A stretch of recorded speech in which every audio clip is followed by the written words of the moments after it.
What's up, guys? So, as you can see, a lot has changed. I got rid of the Giardini. Giardini was fairly young and still had a lot of time in this aquarium, but I didn't want to get rid of it later on after I grow it out. I probably would have still had around 1 more year with it. So I decided to get rid of the Giardini before it got bigger. And I ended up picking up 3 new fish.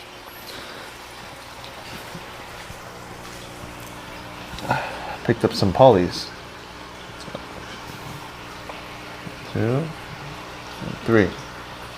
I've had polys in the past. I've mainly had upper jaw polys, which were the Delhaises, the Senegals, the albino Senegals, and I had an ornate for a little bit, but then I got rid of that. Reason being is because I had a 50-gallon, and I didn't want to house it in a tank that was only by 12 inches wide, 12 inches deep. So now I have the 3 bikers, or polys, whatever. So here's one of them. It is Endlicheri, or Endlicheri, or whatever, biker. It's a lower jaw. See, it dug its face into the sand. And I also have this one. See, so I have 2 Endlicheri bikers, and they're both relatively the same size, maybe around like 3 inch, or like 3.5, 4, or whatever. But this one is the one I'm most excited about.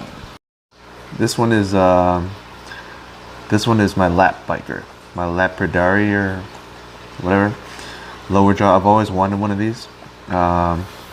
I like the stripes, and when they get bigger, especially the New Guinea variant of them, they have a really nice looking head. It looks pretty aggressive. I don't know if these are captive bred or wild caught. I guess only time will tell. I hope they're captive bred, because from what I read, the captive bred bikers or polys, they don't grow as big. So therefore, in the future, I won't be forced to rehome them, and I can keep them in this tank for life. This tank is 20 inches wide, so it is definitely enough, turning space for them. But yeah, look at this guy, man. Just chilling. It's looking nice. Anyways, besides the new inhabitants in the tank, I actually have an update on my filter, which is right here. So this is my new setup for the filter. I've added a lot of plants to the tank just to try and soak up some more nitrates. I added the bamboo plants inside the housing that holds my power head. I've added a little bit more K1, and I also added this pothos hang-on back box looking thing. Let me talk about the K1 that I've added. Let's find it. So on the left is K1 Micro, is the one that I've had in this tank for a really long time, or I've had it running for a really long time. And on the right is K1. The difference is just in size, right? It's the same material, but it's just a little bigger. I was gonna get more K1 Micro just because it's a lot better in smaller tanks, because it's small, you can fit more, and it has more surface area than the one on the right. But in my case, it didn't really matter. I just needed some more K1 in the tank, and I didn't mind mixing the K1 and the K1 Micro together. It doesn't stand out too much, and it looks badass. This is a badass filter. I never have to clean it or anything, because K1 is self-cleaning and stuff. So here's a new portion of my filter. I added this Marina hang-on back breeder box thing, and I've put pothos in it. A little bit of moss. The reason being is I want the root systems to be really, really big in the breeder box and not mess with the flow of my K1.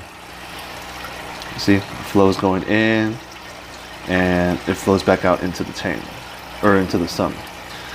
How water gets in is typically you would have an air lift system with a clear pipe and bubbles going up, which pushes air in. But what I have here is the airline hose that goes all the way from the breeder box to the top of my tank, right here. And then it just, you can't really see it, but it just siphons water from the top of my tank all the way down. So I don't have to use an airline hose to pump that water in there. Plus it's more flow and I can just allocate more air to the rest of my K1. This filter's been working great. It looks pretty crazy. My next project is changing the bulkhead and changing this pipe right here. It's very loud.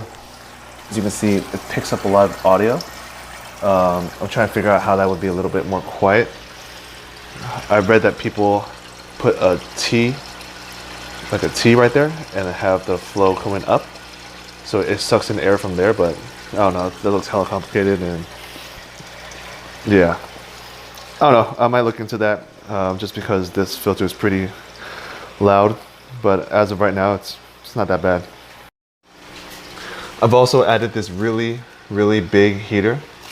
It's a Eheim 300 watt heater. I don't know if you remember, but on the side of my tank, I had 3 separate heaters on the right. That became an issue because I ran out of places to plug in stuff for my thing. So I took them all out and I got this really big one.